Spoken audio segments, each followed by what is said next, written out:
Hello friends. अब इस video के अंदर हम जो है चर्चा करेंगे ऑप्शंस के टाइप के बारे में और ऑप्शंस कैसे काम करती हैं।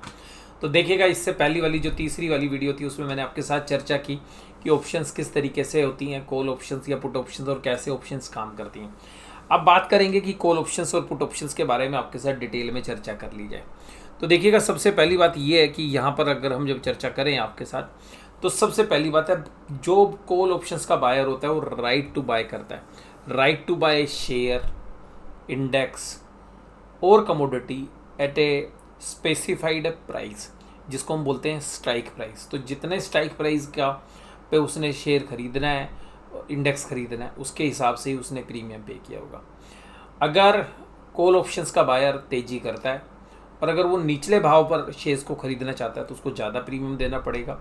और अगर वो करंट प्राइस पे देगा, जिसको हम बोलते हैं एट द मनी, तो जितना पहले देना तो उससे कम देना पड़ेगा। और थोड़ा सा दूर के ऊपर के प्राइस पे खरीदना चाहता है, जिसको हम बोलते हैं आउट ऑफ द मनी, तो उसको और कम प्रीमियम देना पड़ेगा। तो वो डिपेंड करता है कि आप कितने प्रीमियम देना चाहते हैं।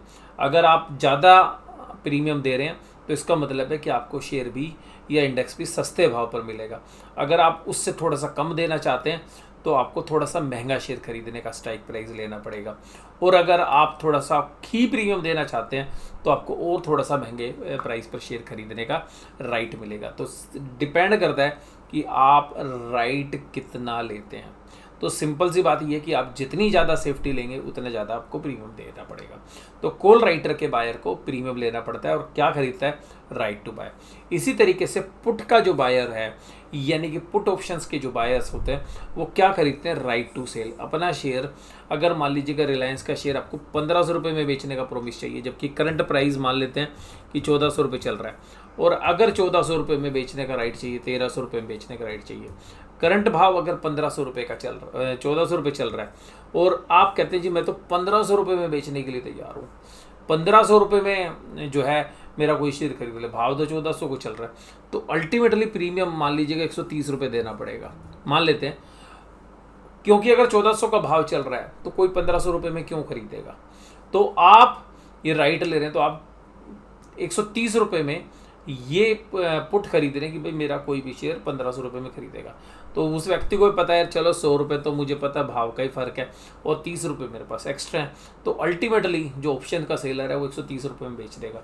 तो ऑप्शन का सेलर जो 130 रुपये में उस ऑप्शन को बेचने के लिए तैयार हो जाता है कि उसको पता है कि अभी भी जो डिफरेंस 100 रुपये और 30 रुपये मेरे को टाइम वैल्यू मिल रही है। अब मान लीजिएगा वो शेयर 1400 रुपये में चल रहा है और 1400 रुपये में ही कोई पुट का बायर खरीदने के लिए तैयार है, तो अल्टीमेटली इसका भाव हो सकता है कि मान लीजिएगा 60 रुपये, क्योंकि जो बेचने वाला है वो 1400 रुपये में राइट खरीद रहा है कि भाई 1400 रुपये में अगर शेयर का भाव मान लीजिएगा 1200 रुपये भी हो जाए तब भी मैं इस शेयर को 1400 रुपये में ही बेच दूंगा। तो जो ऑप्शन का पुट का बायर है वो 60 रुपये देने के लिए तैयार है। और अगर वो कहेगा कि मैं तो 1300 रुपये में बेचने के लिए, जबकि भाव कितना चल रहा है 1400 रुपये में, और मैं 1300 रुपये में बेचने के लिए तैयार हूँ, तो देखिएगा प्रीमियम क्या होगा, 10-20 रुपये होगा। तो अल्टीमेटली जितनी दूर आपकी पुट होंगी उतना प्रीमियम आपका जो है कम होगा। इस पुट को जो 1400 रुपये का भाव है इसको बोलते हैं एट द मनी, इसको बोलते हैं इन द मनी पुट, और इसको बोलते हैं out of the money put. तो अल्टीमेटली जो पुट ऑप्शंस का बायर है वो राइट करता है राइट टू सेल कि भाई मैं इतने रुपये में बेचने के लिए तैयार हूँ। तो जितने रुपये में आप बेचने के लिए तैयार है उसके हिसाब से ही आपका प्रीमियम डिसाइड होता है। और ऑप्शन का जो सेलर होता है उसको ये प्रीमियम मिलता है। तो सेल राइटर को क्या मिलेगा, right to sell, obligation to sell.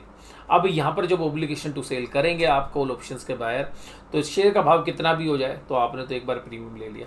अब मान लीजिएगा इस पुट वाले एग्जांपल से आपसे समझने की कोशिश करते हैं। मान लीजिएगा 1400 रुपये का भाव चल रहा है और 1400 रुपये में शेयर आप जो है ओब्लिगेशन टू बाय, आपको खरीदने का राइट है कि भाई 1400 में ही खरीदना पड़ेगा क्योंकि आपने तो राइट बेच दिया।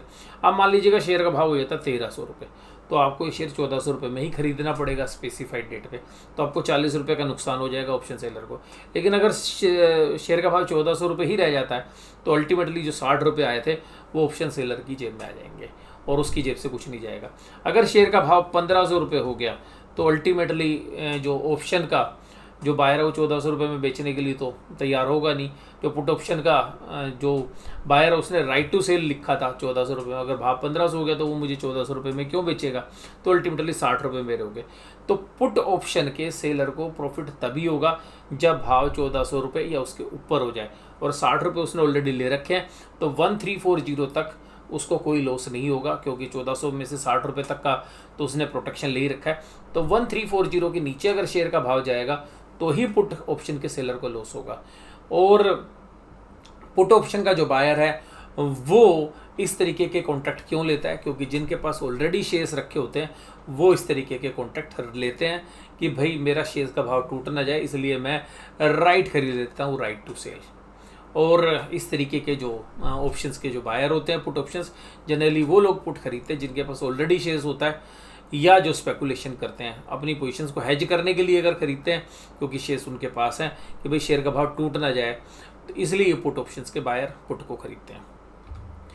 अब बात करते हैं कि भाई एक प्रैक्टिकल अप्रोच लगाते हैं कि ऑप्शंस का जो बायर वो प्रॉफिट कब होता है। देखिएगा ऑप्शंस बायर कब खरीदता है, देखिएगा कॉल ऑप्शंस का बायर इसलिए खरीदता है कि उसको लगता है कि प्राइस ऊपर की तरफ जाएगा, मार्केट एक्सपेक्टेशन उसको क्या होती है कि प्राइस ऊपर जाएगा, इसीलिए कॉल ऑप्शंस का बायर इस उम्मीद में खरीदता है कि भाई शेयर्स का भाव भविष्य में ऊपर जाएगा, जो एक्सपायरी डेट है उससे पहले उस शेयर्स का भाव ऊपर की तरफ जाएगा, और वो जो प्रीमियम दे रहा है उससे ज़्यादा उस शेयर्स का भाव बढ़ जाएगा। और पुट ऑप्शंस का बायर क्या खरीदता है, पुट ऑप्शंस का बायर ये एक्सपेक्ट करता है कि मार्केट में शेयर्स का भाव नीचे जाएगा, और वो अपने लॉस को प्रोटेक्ट करने के लिए एक तरीके से इंश्योरेंस लेता है, और उसको लगता है कि अगर शेयर का भाव नीचे जाएगा तो जो उसके पास ऑलरेडी शेयर्स हैं वो उनका भाव कहीं गिर ना जाए, उनमें लॉस ना हो जाए, इसलिए पुट ऑप्शंस का बायर एक तरीके से इंश्योरेंस खरीदता है। और कुछ लोग वो स्पेकुलेशन में भी खरीदते हैं जिनको लगता है यार बाजार तो गिरेगा, चलो पुट खरीद के बैठते हैं।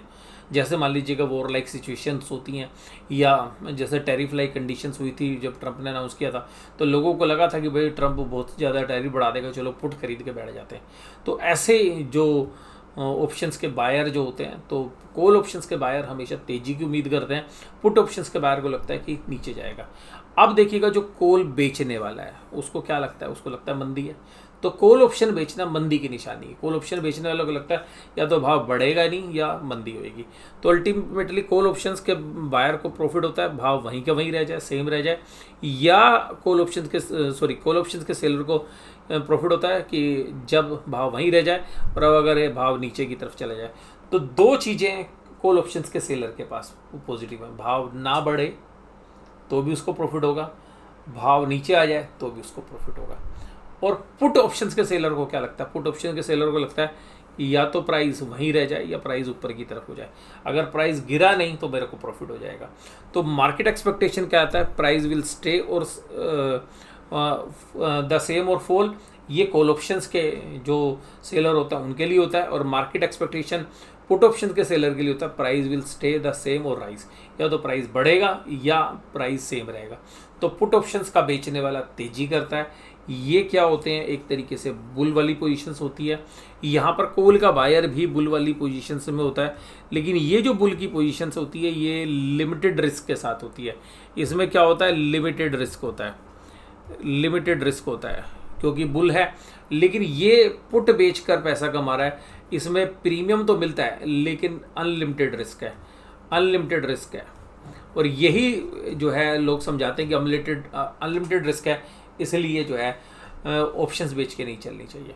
अब अगर हम पुट की बात करें तो पुट का जो खरीदार है वो क्या करता है, बियर पोजीशंस होती है उसकी, और बियर पोजीशंस होती है, लेकिन क्या होता है, लिमिटेड रिस्क होता है। उसका रिस्क क्या है, लिमिटेड है, जो प्रीमियम दिया वहीं तक है। ये भी पोजीशंस बियर ही है अगर आप कॉल बेच के चलते हैं, बट इसमें क्या होता है कि आपका जो रिस्क है वो अनलिमिटेड है, रिस्क अनलिमिटेड है। और जो मैं अगली स्लाइड है उसमें आपको बताने जा रहा हूँ कि बेशक से ये अनलिमिटेड है, लेकिन फिर भी जो है प्रोबेबिलिटी बेचने वाले के फेवर में ज़्यादा होती है, क्योंकि दो जो लेग्स हैं वो उसके फेवर में और एक लेग्स जो है खरीदार के लिए फेवर में है। जैसा भी आपने देखा भी कि बायर के फेवर में एक लेग है, जबकि ऑप्शन सेलर के फेवर में दो लेग्स हैं। तो ऑप्शन सेलर की प्रोबेबिलिटी और प्रॉफिट ज़्यादा होता है, और ऑप्शंस बायर की प्रोबेबिलिटी ऑफ प्रॉफिट थोड़ा सा कम होता है। लेकिन ऑप्शंस बायर को लिमिटेड प्रॉफिट नहीं होता है, ऑप्शंस बायर को अनलिमिटेड प्रॉफिट हो सकता है, लेकिन ऑप्शन सेलर को लिमिटेड प्रॉफिट होता है और लॉस अनलिमिटेड हो सकता है। तो अब देखिएगा कॉल ऑप्शंस का बायर क्या उम्मीद करता है। कॉल ऑप्शंस का जो बायर होता है वो ये उम्मीद करता है कि बाजार ऊपर की तरफ जाएगा, आउटलुक उसका बुलिश होता है, रिस्क उसका लिमिटेड होता है और रिवार्ड अनकैप्ड है। कुछ भी प्रीमियम देने के बाद कुछ भी प्रॉफिट हो सकता है, अनलिमिटेड प्रॉफिट हो सकता है। सेल जो कॉल ऑप्शंस करता है उसकी बेरिश पोजीशंस होती है। रिस्क जो है वो अनकैप्ड होता है, यानी कि कितना भी रिस्क हो सकता है, और रिवार्ड लिमिटेड होता है, जो प्रीमियम उसने रिसीव किया उतना ही। जो पुट ऑप्शंस का बायर होता है उसकी बेरिश पोजीशंस होती हैं। रिस्क कितना होता है, लिमिटेड, जितना प्रीमियम उसने पे किया खरीदार ने, और जो उसने पे किया है उससे ज़्यादा कोई उसका लॉस नहीं होता। और जिसने सेल कर दिया पुट ऑप्शंस उसका व्यू बुलिश होता है। प्रॉफिट कितना होता है, जो प्रीमियम उसने रिसीव किया, लेकिन अगर बाजार बहुत बुरे तरीके से टूट जाए तो उसका जो रिवार्ड है वो तो लिमिटेड है, लेकिन लॉस जो है वो अनलिमिटेड होता है। अनकैप्ड मीन्स अनलिमिटेड लॉस हो सकता है। तो यहाँ पर इन जो रिस्क के मामले में अनलिमिटेड है और ऑप्शंस बायर में रिवार्ड अनलिमिटेड है। तो यहाँ पर इस चर्चा से आपको समझ में आ गया होगा कि किस तरीके से काम करते हैं। मान लीजिएगा आप अगर ऑप्शंस का जो बायर है उसका पे ऑफ चार्ट देखते हैं। पे ऑफ चार्ट मतलब जी किसी व्यक्ति ने अगर ऑप्शंस खरीदी, कॉल ऑप्शंस खरीदी, बाइंग करी, तो सबसे पहली बात उसने एक प्रीमियम दिया। जब बाजार तेजी करेगा, जब बाजार प्लस की तरफ चलेगा, ये एक्स एक्सिस से हम राइट हैंड साइड चल रहे हैं, तो पहले उसका प्रीमियम वसूल होगा। जो प्रीमियम है उसके पैसे वसूल होंगे, और प्रीमियम के बाद जब वसूल के बाद वो जो एक्स्ट्रा जितना बाजार चलेगा, यानी कि उसके स्ट्राइक प्राइस प्लस प्रीमियम, यानी कि जो उसने स्ट्राइक प्राइस दिया, ये स्ट्राइक प्राइस है मान लो, और ये उसने प्रीमियम दिया, तो जब तक वो प्रीमियम तक पहुंचेगा तब तक कोई प्रॉफिट नहीं है। और प्रीमियम देने के बाद का जो अमाउंट एक्स्ट्रा मिलेगा उसको, तो उसके बाद उसके जो प्रॉफिट्स हैं वो लिमिटेड हो सकते हैं और लॉस उसका लिमिटेड है। और इसी तरीके से अगर उसने पुट खरीदी है, पुट ऑप्शंस खरीदी है, तो जब शेयर का भाव गिरने की तरफ आता है, माइनस की तरफ जाता है, तो पहले उसको ब्रेक इवन पर कैसे पहुंचेगा, जब तक उसका ऑप्शन प्रीमियम तक का जो भाव होगा तब तक वो ब्रेक इवन पर आएगा। उसके बाद बाजार जब और ज़्यादा गिरेगा तब उसको प्रॉफिट आएगा। तो इसका मतलब ये है कि ऑप्शंस के बायर अगर तेजी या मंदी करते हैं तो कॉल ऑप्शंस के बायर को तेजी होते के साथ तुरंत प्रॉफिट नहीं होगा। सबसे पहले उसके सामने एक तेजी जो होगी उसमें एक टाइम वैल्यू होती है और एक इंट्रेंसिक वैल्यू होती है, जो हम अगली वीडियोस में आपके साथ डिस्कस करेंगे। तो पहले उसको अपने प्रीमियम के जो अमाउंट है वहाँ तक तो कोई प्रॉफिट आएगा नहीं जब तक उतना बाजार बढ़ता है, तो उसके बाद जाकर उसको तेजी होती है। इसी तरीके से पुट ऑप्शंस के जो बायर है, जब बाजार गिरना शुरू होता है तो ऐसा नहीं उसको गिरते के साथ प्रॉफिट होगा, पहले तो अपने प्रीमियम की रिकवरी होगी और उसके बाद जब बाजार और तेज़ी से गिरेंगे तब जाके प्रॉफिट होता है। तो maximum profit is unlimited but probability of profit is low. Options के बायर की प्रोबेबिलिटी ऑफ प्रॉफिट लो है, जबकि ऑप्शन सेलर का इसका जस्ट उल्टा है। ऑप्शन सेलर ने अगर कॉल ऑप्शंस बेच दी है और बाजार के अंदर तेज़ी हो भी गई है तो भी वो ग्रीन में रहेगा जब तक उसने प्रीमियम लिया है, और बाजार और तेज़ी से ज़्यादा ऊपर की तरफ जाएंगे तब उसको लॉस होना शुरू होता है, यानी कि जब प्लस में बाजार हो जाएगा तब। और इसी तरीके से शॉर्ट जिसने पुट की है तो बाजार जब गिरेंगे तो शुरू में लॉस नहीं होगा, लेकिन जब उसके स्ट्राइक प्राइस के और प्रीमियम के बाद बाजार गिरना शुरू होंगे तो उसका लॉस होना शुरू होगा। तो मैक्सिमम प्रॉफिट इज़ अनलिमिटेड, यानी कि maximum profit is limited. Profit तो लिमिटेड है जितना प्रीमियम लिया ऑप्शन सेलर ने, लेकिन probability of profit is high, क्योंकि ज़्यादातर चांसेस में प्रोबेबिलिटी जो है हाई रहती है प्रॉफिट की। अब इसके बाद हम अगली वीडियो में आपके साथ चर्चा करेंगे कि भाई ऑप्शंस किस तरीके के काम करती है, in the money, out of the money ATM जो ऑप्शंस होती हैं वो कैसे काम करती हैं। इसका तो ऑप्शंस की जो प्रीमियम्स हैं वो कैसे कैलकुलेट होते हैं, फिर ऑप्शंस के प्रीमियम में टाइम वैल्यू, इंट्रेंसिक वैल्यू कैसे होती है, ये आगे की वीडियो में हम आपके साथ चर्चा करेंगे। तो अभी इस वीडियो में बस केवल इतना ही। वीडियो में जुड़े रहने के लिए आपका धन्यवाद। Thank you very much.